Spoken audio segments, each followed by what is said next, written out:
Welcome back, y'all, and happy Friday. This is the Bluechip Breakdown, and I'm your host, Bull. Today, we're going to be doing kind of like a short little pregame show for Tennessee versus Kentucky. Now, first and foremost, this is a huge matchup because we all hate Kentucky, okay? They hate us, and really, Tennessee is the better team, but they beat us the first two times that we played this season. It's the third time the charm. I feel like it definitely is because, we're going to find a way to kind of pull this thing out. So we'll kind of go through some of the matchup stuff, and I'll tell you what gives me confidence, what maybe scares me some with this game. Now, this is a much earlier, pregame show because the game doesn't start till 7:39 tonight. But we're gonna go ahead and get this thing out of the way, and we also will be talking about some spring practice stuff. I'm gonna show you some clips that I got from Vol Football on X, and we're gonna kind of slow it down. I'll show you what we do on this channel because we don't just look at just the actual clips that we get from a Vol Quest, from a Rivals or from any of those other spots. We look at all the clips, we slow it down, we scrape through, and this is how we find little small details that maybe isn't thrown out there, excuse me, as much. But and I'll also give you a few of my hot takes just based off of what Tennessee's done this far, or up to this point in spring practice. Please do make sure to like and subscribe to the channel.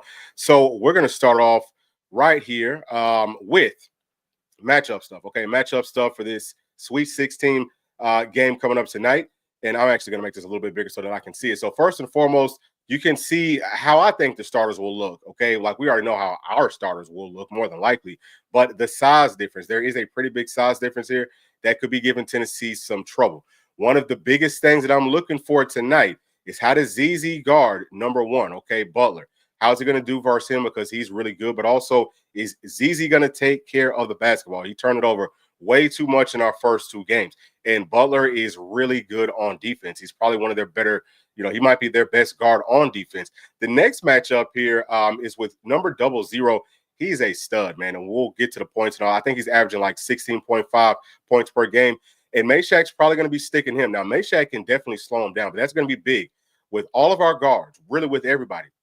Tennessee's got to do a much better job in this game of staying in front of them. We cannot let them drive right past us so that, everyone has to close in on them, and then that leaves those three-point shooters wide open. What we said earlier this week was that it really feels like, we lost this game from not being able to shoot the ball well and giving them too many really good, looks from three. So we got to get all that type of stuff cleaned up. Obviously, Chaz is going to have a much better game. I think he's going to be guarding probably Kobe Brea for most of the game. Now, Brea is one of the best shooters. It's either him or it's Chaz, as far as I'm concerned, as far as the best just pure shooter in this tournament, maybe in all of college basketball, period. But they're, going to be going back and forth. Chaz has to have a very, very big game. Didn't have the best game. I think in one of the games he dropped 15, and then in the other one he only dropped 10. So we're going to need about 20 points from Chaz. They're going to do a lot of, playing very tight defense on him. That's what they did before, and they also sagged off of our other shooters, right? Off of our other players. So the 3-point looks will still be there, but we got to be smart. If they're not falling, or if we can't shoot it with confidence, which is the biggest thing. Tennessee now is shooting with way more confidence. Really, we're just a much better team than the last couple times that we played them. So I think that we should be fine with all of those things. Iggy, going to be a little bit of a different matchup here. Andrew Carr, he came off of the bench, I think, in the previous game. So he didn't play as many minutes. I want to say it might have been 19. But Iggy's going to have to do a really good job of guarding him. If number 15 comes in, if he gets to start, which he got to start in the first two games, he had a great game in both of them. Iggy's going to have to be able to slow him down. We're going to have to switch sometimes. We talked about ZZ kind of floating around, not always sticking to one guy. I don't know if that was on purpose or if that's a situation where he was just kind of getting lost, but we got to stay locked in. That is the biggest thing. Just slow them down from shooting. I don't think that they'll be able to do too much in that in that paint area. Felix versus number 22. He hasn't really done much. I think he might have had one good game where he had double digits. It might have been 10, 12 points, something like that. But Felix, for the most part, has played well versus him on offense and defense.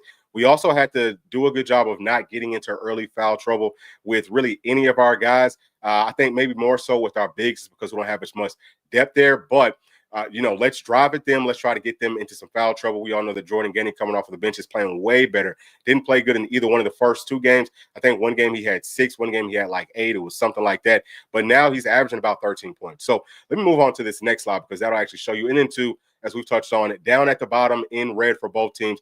That's the players that are injured and won't be playing in this game. Also, I know that I don't have all of the players up here, but if you're only averaging like 2.7 points per game, I'm not going to, like, there's no need for me to put you up here. All right, so let's move on to the points per game, and y'all can kind of see where we're at. Like I just talked about, if you look at number 9, Noah, I've got him up here because he's averaging 2.8. The players that aren't on here are averaging less than him. They're like 2.7 or less than that. So, number 1, Noah, he had a really good game in the previous matchup. I want to say, their freshmen did step up. They hit a lot of really big shots. We got to limit that. So, everyone coming off of the bench, I don't care who it is, everybody's got to be totally locked in. So, I mean, I feel very confident about this matchup from top to bottom, right? Like, you're just looking at how we're averaging points. ZZ's at about 14.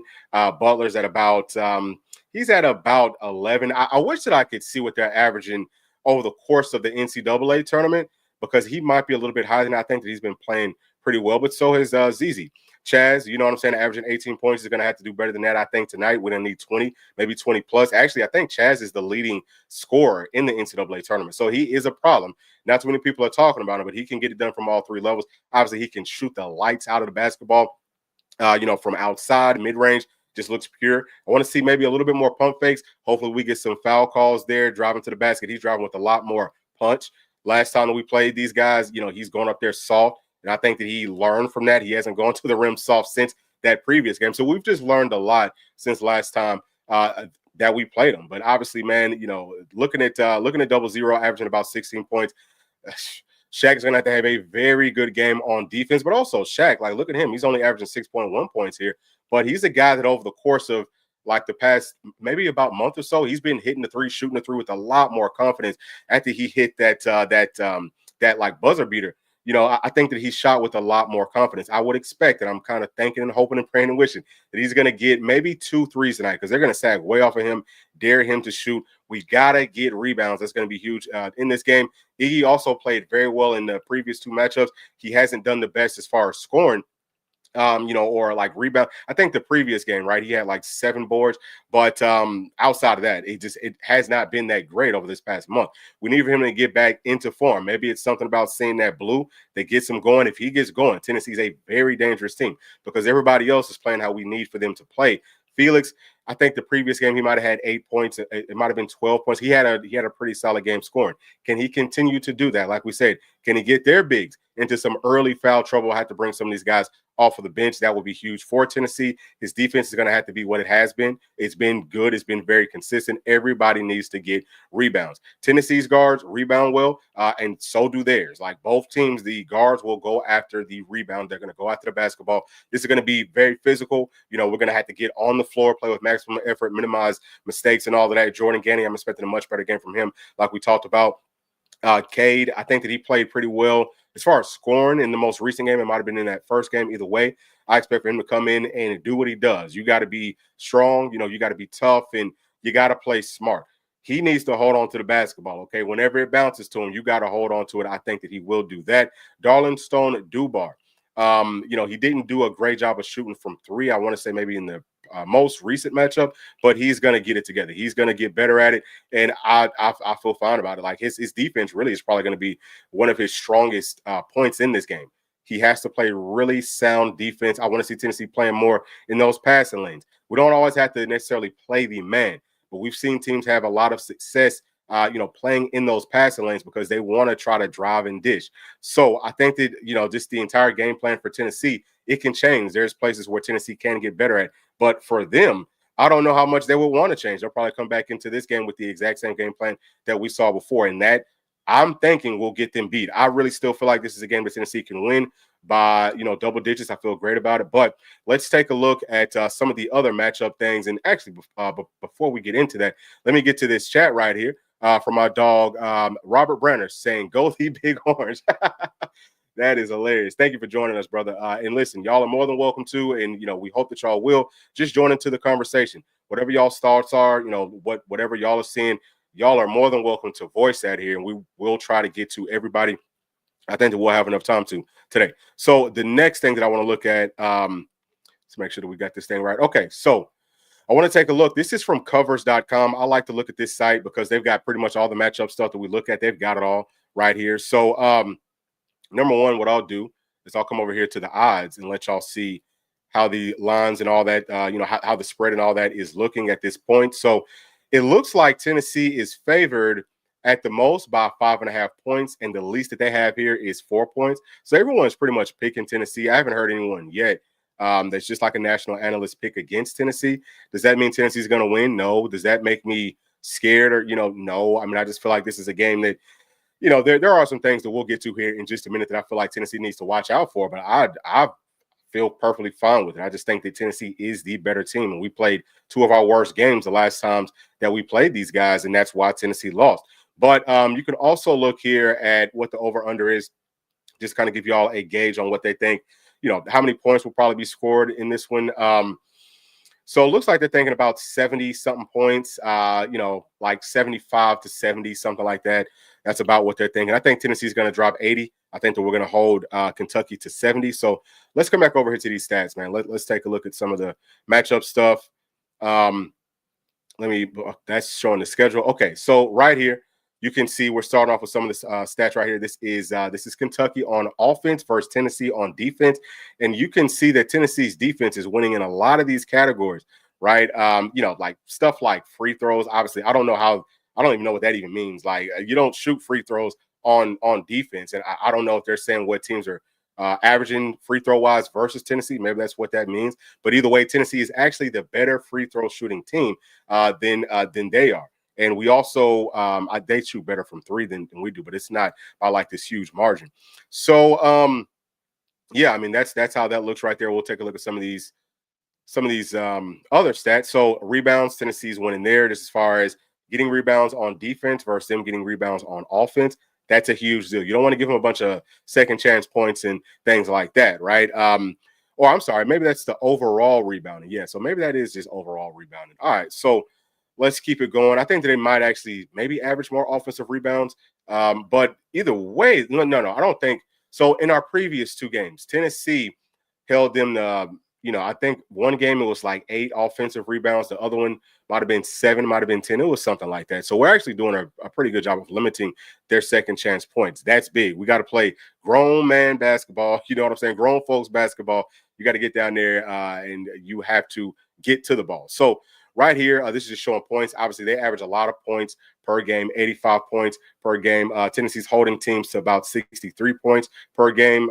They're doing a pretty good job in the first half. Their second half is actually even better.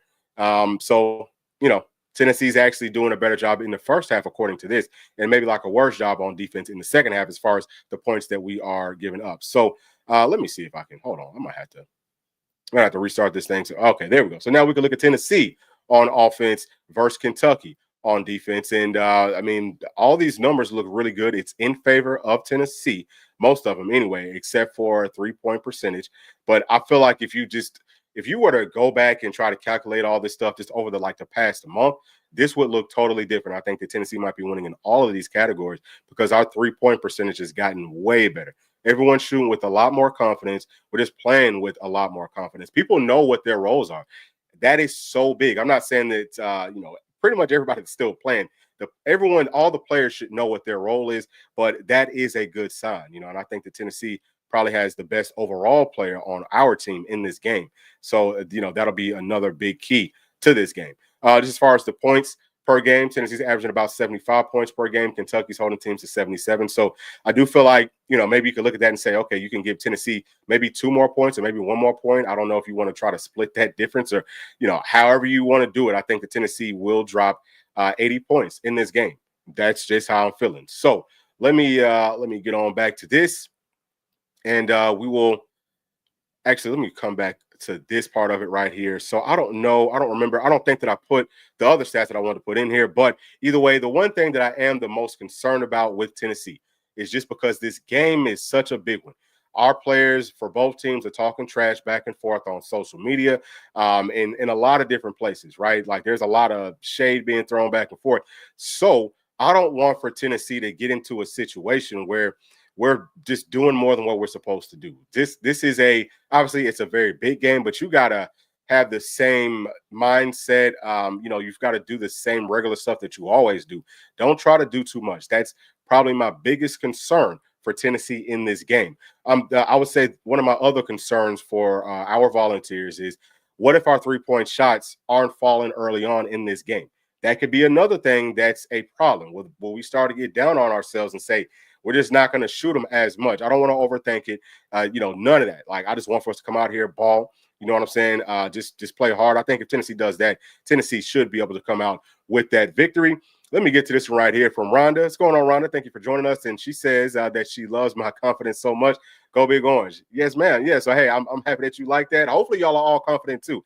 I don't see any reason that we don't have confidence in this. Like, yeah, we lost to them twice, but if we watched it, obviously we understand that Tennessee played horrible in both of those games.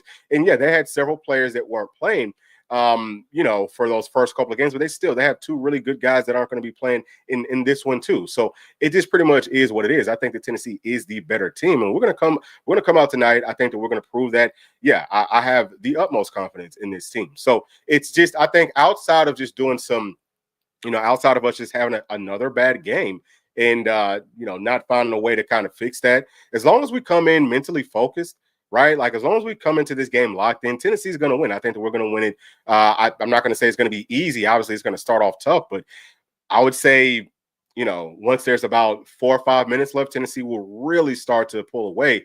And I feel like it could be even more than like a 10-point gap. That's just where I'm at. Now, let me see. What is Rhonda saying here? So, do I think Dubar will get to play some more? I don't know. That's a good question. I think that the minutes will probably be pretty similar unless somebody gets into foul trouble.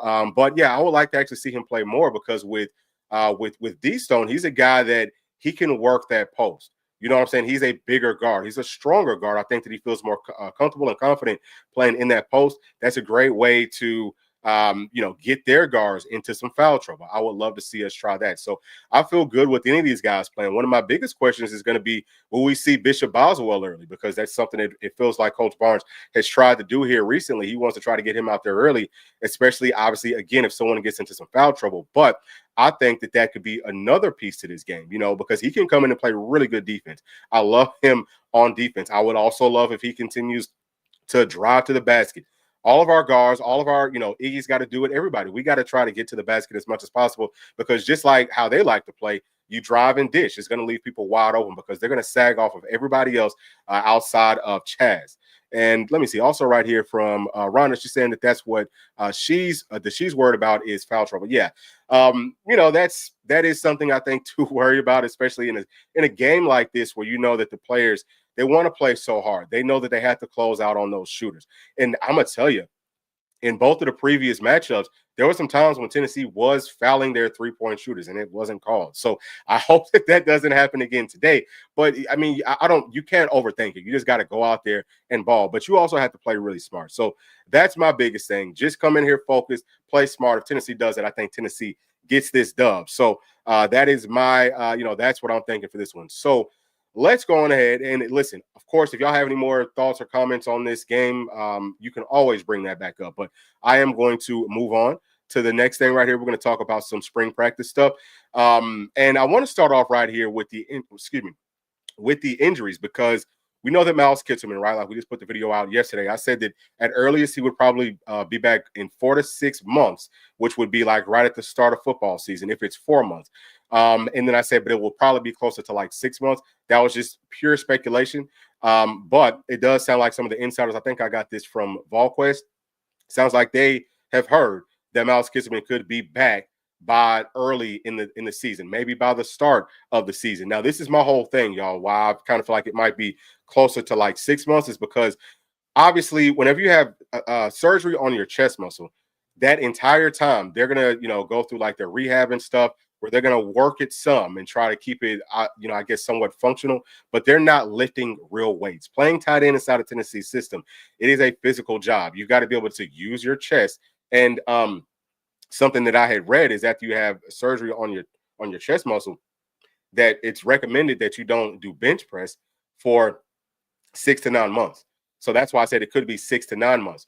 Now, obviously, it's going to be different. I don't know exactly when that stuff came out that I had looked up, but we have really good team doctors. They are the best. So they will know, obviously, like they understand all of it. It's not just about, hey, he's fully cleared. It's about he's fully cleared and his chest, his muscles, everything, it's strong enough.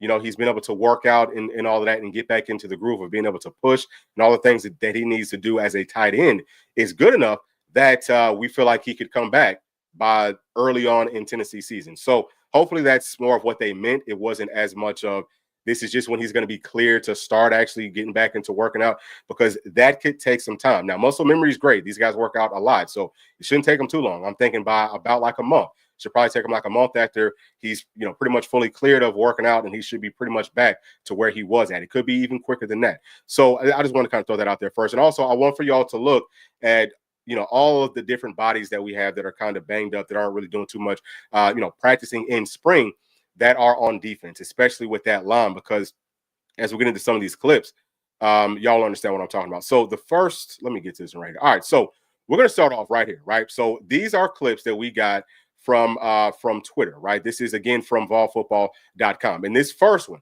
this is what P and I do. This is what Bray does. This is what Kaysen does. We slow this stuff down. So this is Wendell Moy. Okay, I'm going to go back. This is Wendell Moy versus Jackson Moy. Okay, and I think that we actually heard from Wendell Moy on this day after practice. He said, man, listen, Jackson Moy is strong.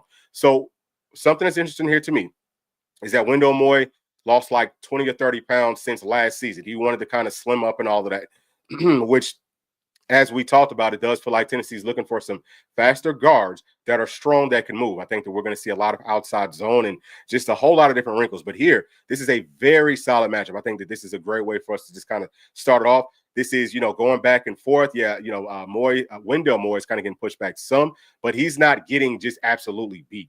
So this looks good for both parties. Now, right here, we have Justin Baker running the football. This blocker right here to your right in that white jersey, number ends in 6. That's Sam Pendleton. He's doing a good job here of moving bodies. He's moving people. I think that Baker's showing some good vision here. He's staying skinny. He's running right off of his guard's butt, and he's getting up the field. Now, if you look right here, it's coming. Okay, so right there, that body to the left that's kind of leaning over, that's David Sanders. It looks like he was kind of not really losing this battle, okay, because you can see that the running back, Justin Baker, he's already gotten past him, so he won that first part of it. But you could tell that at this point, this is early on, I believe, in spring practice, you can tell that he's kind of, his body control is not great. So next, man, we have Tyree West versus Antoni Cade Agumoro. Now, I have to set the stage by letting y'all know that Tyree West might have been the best bull rusher on Tennessee's team last season. Watch him right here, or watch what Cade does really on this bull rush. So this is a true freshman going up against a vet that was bull rushing the heck out of people in the SEC, starters in the SEC last season. He was sitting them down, okay? He was pushing people to the ground, starters. This is a freshman, okay? He's doing a good job here. Now, is he giving up some ground? Yeah, he is. But he's fighting. That's what I love to see. He's got a lot. He's still holding on there. He's strong. I love Cade. I think he's going to have a huge, maybe not season for us this year, but moving forward, that was a really good pickup. He's only listed he's only rated as a 3-star. He's a lot better than that. Okay, he's going up against a real dude right there. He's still very new to football. He's going to get exponentially better. I love that pickup. So next, this is just showing. This is just the feet of the D line on the left versus the offensive line on the right. The biggest thing that I'm going to try to highlight here with all the offensive line clips and all of that, we're going to see some one-on-ones and all of that. But the biggest point here is I've rarely seen the defensive line beating Tennessee's offensive line, okay? We're seeing the same thing here. And P and I have scoured and tried to find as many clips as possible of, of our defensive line beating our offensive line. It's just not many of them out there. This is Cade again. Okay, going up against, I'm not quite sure who he's going up against, but look at his form. Look at how strong his hands are. It kind of starts off away from his body, but he brings this guy in. So I think that Coach E is doing a really good job of coaching the offensive lineup. Okay, so just kind of setting the stage here so y'all understand what the heck's going on. So you see how he starts off away from his body, but he's going to bring him in close here. I love that. Okay, this is a young guy that's going to be really, really good moving forward. That is impressive. Very, very impressive. All right, so let's see. All right, so this next one, we've got Larry Johnson going up against Tyree Weathersby. Okay, and right here, actually, Larry Johnson's playing at left. But look at how perfect his form is. That is perfect. I'm talking about Larry Johnson. This is perfect form. And Larry Johnson is on the left. I know that it's in black and white, but Larry Johnson is on the left. Tyree is on the right. But that is textbook. Okay, he's moving his body well. Again, that is on the left side, but that looked really good. Right here, we have Jesse Perry versus Bryson Easton. Now, Jesse Perry looks like he's playing at left guard, could be left tackle on this clip. He's doing a good job of maintaining that inside leverage. He's not getting killed here. Now, these are one-on-one drills. So typically, the offensive line wants to try to pick a side that that they're not going to give up, and then just try to force the guy on defense to the opposite side. That's what we're seeing from Jesse Perry here. Now, it's not perfect. I think that his footwork could be a little bit cleaner. I think he could be a little bit faster with his feet. But even still, the main thing, look at his upper body, look at his torso. You see how he's not just getting thrown all over the place. You see how he's not swaying too much this way or that way or falling forward and falling back. He's keeping his back in a pretty good spot, and he's moving his feet along with it. That's going to be very beneficial. I love what Jesse Perry looks like at this point. He looked great last season. He was our best, as far as I'm concerned, he was our best our best freshman offensive lineman last year. Okay, so let me pull this back. All right, let's get it to right here on this next one. All right, so boom. So this is David Sanders versus Caleb Herring. David Sanders is on the left. Caleb Herring is on the right. Now, we all know that Caleb Herring is a vet inside of Tennessee's system. He's been here for several seasons, right? I think this is his third year, and he's really good. One of his biggest things that I love about him is how strong he is at the point of contact. He gets, full extension with his arms. You're just kind of seeing it here. But I've seen him push back. What's the big guy for Bama?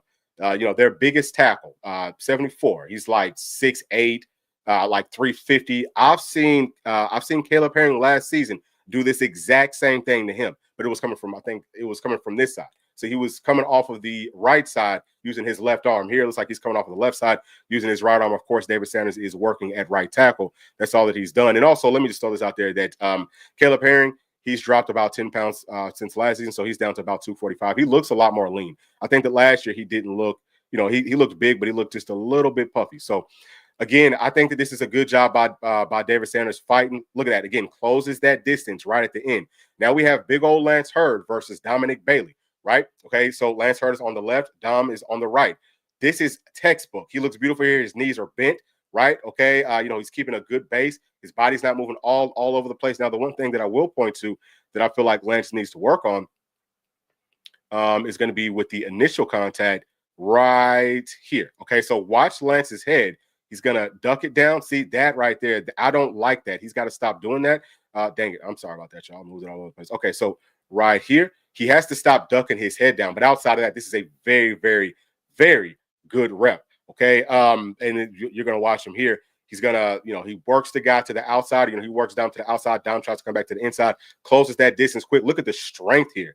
Almost, he knocks him off balance and just cleans it up. So that looked beautiful. Now let's talk about a couple of things. So the first one here, this is Nico throwing to Braylon Staley, as y'all can see. We're going to talk about the post-over concept, okay? That's something that Coach Seth is going to be bringing to Tennessee's offense. It's something that we have run before, but he's really big on that. So we're seeing it here, and I'll show you how I know that that's what this is. All right, actually, I'm going to have to take it back just a little bit more so that you can see, and I'll show you what that is as well. So the first part, boom. Okay, so right there, this body that's flashing past, that is a wide receiver that's working. He's working on the top of this route that Braylon Staley's running. Braylon Staley is running the over route. He's going up underneath that. That's the first part of it. And also, look at how clean this pocket is for Nico. He's got that pocket is huge. Now, I don't know if this is a full. I think that this is a full offensive line. It doesn't look like it. It looks like they're working with half of an offensive line. So those things stand out to me. That's a beautiful pass. It's on the money. It's on target. Good hands. Look at how natural he looks catching it. Catches it right to the tuck. It's up the field. And then right here, boom, you can see that that's Edwin Spillman, who plays linebacker. This is Edwin Spillman, who is guarding Braylon Staley. So that's how I know, in part, that that's what that route combination was. So we'll see it one more time, and then I'm going to take you – I'm going to show you exactly what the post-over concept is. It's something else that Tennessee will be adding. All right, so boom, right there. That is Edwin Spillman that's guarding him. All right, so let me show y'all what this looks like real quick, okay? We're going to pull this up. So boom. All right, so this is what the post-over concept looks like. So what you're seeing here with those numbers, right? 1, okay, that's the first route that the quarterback's reading. Number 1 is a post route. Number 2, that's the over route. That's what Braylon Staley was running. That number 1, that's what the other player that flashed across the screen, that's what they were running. And then number 3, that's the running back coming out of the backfield to the flats. So this is what Nico would be looking at. This is how his reads would go. It's post first, it's over second, it's flats third. This is I love these types of combinations. Look at all of the different crossing patterns and things like that. This is pretty much always open. Okay, this can beat cover three, this can beat cover two, this can beat man, right? And you have different options based off of what coverage the defense is playing. Now, this is how Coach Seth. Okay, this is how the base of this play looks for him. This is how he draws it up. You can see that this is a tight formation. Okay, it's probably might be 12 personnel. Okay, so it might be two tights with this one, but you could run it with multiple wide receivers and things like that as well. So that's actually what Tennessee did. So that over route right there at number 2, that is what Braylon Staley was running. So I just wanted to kind of show this to y'all and let you know that we do have some a whole lot of really good things coming up here. So I'm not done with that portion of it, but let me get back to some of these chats. This one's from my dog Adam Fowler's going on, bro, saying asking what happened to the 5-star Jordan Ross. I feel like he has disappeared since he got to campus. No. So last season, Jordan Ross, he didn't get to play nearly as much, obviously, because we were so deep at Leo. He's going to play a lot this year. Now, he's also been kind of banged up to start off spring. He hasn't really been able to do too much. But I think starting off this week, he's really been practicing with full pads and all of that. So he's looked good. If you can go back and kind of watch some of the clips, from spring practice and stuff, and you will see him. But he's going to be good. I'm looking forward to him. I think that he could. I still feel like he could maybe be better than James Pierce. So from Rhonda is asking, do I think that we will be seeing different things this season, or will we be doing the same plays, but more improved? If you could, okay, yeah. So I think that we'll be doing a lot of the same stuff. Like it's not. I think that we'll be doing a lot of the same stuff as far as we're still going to spread that field out. Some of the route combinations that we had last season, we'll still do that. One of the biggest things for Tennessee that worked very well was run pass option out of 12 personnel, where we can either hand the football off for a run, or if we get like favorable matchups on the outside where it's basically single coverage, like if the safety bites up off of that run fake, we throw it over their head. So I think that we'll still do a lot of that, but I do think that we're going to add a lot more wrinkles, like things like this. I think that we will open it up just significantly more than we did last season. So I will say it that way. Now let me get back to let's get back to this and let's finish it up, because I have a couple more points that I want to get to with it. So this one right here, this is Chris Brazel, and that's Tyler Redmond guarding him. Obviously, man, and seeing Brazel doing some good things, and yes, Nico did throw it to him. So several layers here, right? So number one, Brazel is open. The ball is very accurate. We know that Nico's deep ball accuracy has got to improve from last season. I think that Nico's is going to be he's going to have a huge year. But Chris Brazel is going up high pointing footballs. Love to see that. Looks like he's playing with some confidence here. You also have Tyler Redmond, who is a true freshman. He's not in the worst spot here, y'all. He really is. He's going up against a vet. Look at that. He can still make a play on the football. He's only going to get better. So we're still very early on with him as a college player. I feel good about it. You're seeing that we're celebrating. Obviously, that's always good to see. I want to see our guys got their daggone ball. And first and foremost, look at the offensive line. There is no pressure on Nico right here. So this is Nico to Brazel. Might be a very similar route combination. Actually, this could be a post from that post over concept that we just talked about. But it feels good to see that Brazel's winning. Okay, he's getting separation. There's a whole lot of crossing patterns. Love to see that. Nico throws them very, very well. And then right here, man, we've got Ra Jackson versus Trey Poteet. This is a hell of a rep. I think that this is a good spot for Trey to be in. Makes a good play on that football. But look at how the ball is thrown. That is beautiful ball placement. Okay, he puts it in a spot where the quarterback puts it in a spot where only the wide receiver can make the catch. But look at Ra being physical, uses his hands, keeps that separation, concentration. Look at the catch. Come on, man. Like, you have got to be excited in seeing these young guys. And I know that this is just spring practice, but knowing that this is how good these players are. He's 6'2", almost 6'3", 207. I think he's going to be very special for Tennessee. Now, I think that this one right here might be the last one. And we've got Jake Merklinger, we like to call him Merk, throwing the football to Ethan Davis. Like we said, the offensive line is doing a great job, okay? The pass pro is tremendous. Boom, pause it here, okay? Pause it there. We had plenty of time. We had plenty of time to get this pass off. Something else, too, I think that this is, shorter route. It's not like a 5 to 7 step drop. It's not one of those really slow routes. Like it's one that's quick. I think Tennessee's going to do a lot more quick game stuff. Listen, we talk about this. We've talked about this a million times. You can throw the ball deep off of a 3-step drop. Okay, you don't have to take forever. So I love that. There's just a lot of things that we're taking away here that I love to see. Look at those guys working on that parking deck. They watching practice. I would love to get in contact with them. I think that they should have some really good footage of practice. But that's a really good catch there. Can't tell. I think that might be maybe that was Tyler Redmond guarding them, but everyone is excited, and so that's going to be it for that portion of it. And of course, man, you pause it right here. This has got to make you feel good every single time that you see that power tee. It's what it's all about. I'm feeling great about it. I feel great about what this team is going to do for the rest of spring in 2025. Now, let me get to this one right here from my dog, Eric B. Jones. What's going on, Easy E? And actually, I can't read it because I have something in the way. Let me get rid of that real quick so that I can read what you had to say. All right, so we're going to pull up some of the wide receiver clips. All right, so he's just putting up a whole bunch of the blue chip, smileys and all of that. Okay, cool. So happy to see that. So this is, just some of the clips from our wide receivers last season, just to give y'all a small taste of what that looks like, and we'll probably come back to that here in just a minute. But next, okay, I just want to give you some of my early bold takes for Tennessee up to this point in spring practice. So number one for me is I think that our offensive line will be top 5 in sacks allowed. Just as a point of reference, last season we ranked number 87 in that category. I think that we'll be top 5 nationally, not just based off of having players that just look really good. I think that the fundamentals just look significantly better. Okay, I think that the body composition's way better. I feel like we've worked in the off season on our core strength, on not getting moved around and swayed around too much, because our guys will be in really good spots to kind of start reps off. But I'm talking about our offensive line. Where we lost that is getting thrown off balance because we can't hold our upper body up. That's core. That's abs. That's back.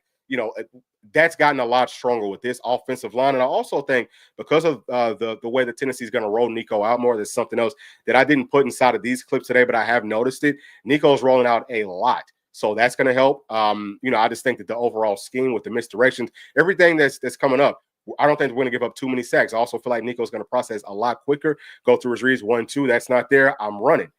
So that is my first bold take, and I will take that one all the way to the bank. Excuse me. So next one, I think the Tennessee will have a wide receiver over 1,000 yards with 10-plus touchdowns.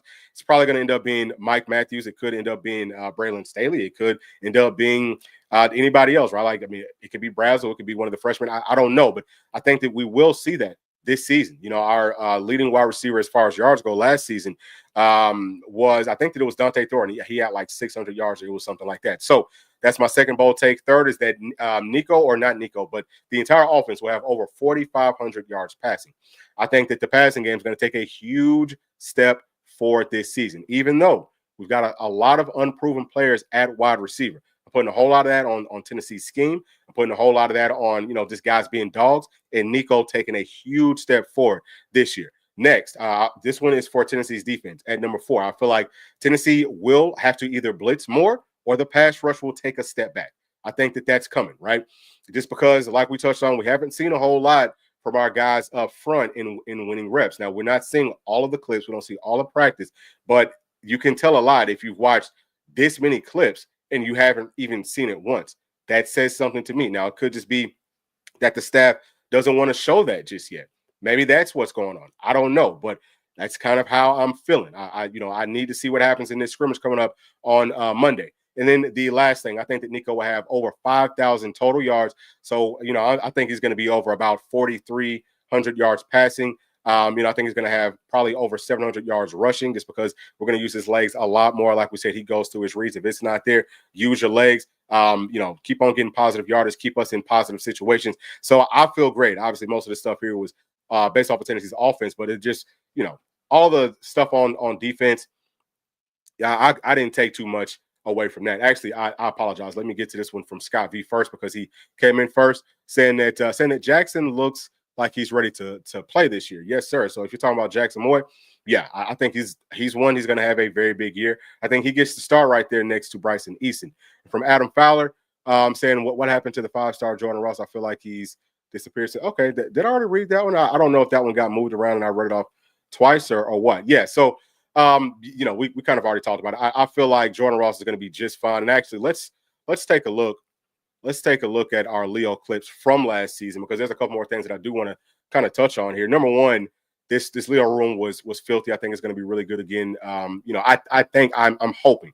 We know that Joshua Josephs, hopefully he will show up. Jordan Ross, he will show up. Caleb Herring, I think that he'll show up too. But I don't know. I need to see them winning more. You know what I'm saying? Like that's my whole point there. But we've talked some about James Pierce on this channel, right? I said I feel like he's going to be a first-round draft pick. I still feel that way. Everybody's mock draft has him going like in the second round now, which I think is totally laughable. Now, to my knowledge, everybody that I think that today ends all of the pro days. We talked about Carter, who they're thinking is probably going to be the number one player on defense taken. We said, hey, is his 40 time going to be faster than James Pierce's? He's not even running it. Okay. I think that their pro day is today. He's not even running his 40. So if you have James Pierce verified 4.40, okay, at 6'5", 245 pounds, what's the issue with the highest win percent, with the highest pressure rate in all of FBS last season? I don't understand this because they keep on trying to put Stewart over James Pierce for some weird reason. And Stewart only had 4 sacks in his college career, 3 seasons. He only had like 4.5 sacks. That's a joke. James Pierce had like 7 last year.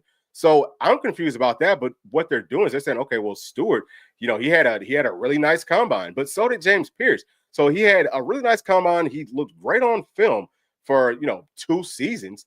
What is the issue? I just think that there's still something is going on where a lot of these analysts, obviously, they're going to be listening to what the GMs and the scouts and the coaches are kind of leading them to up to this point. But I still think that they're being led off.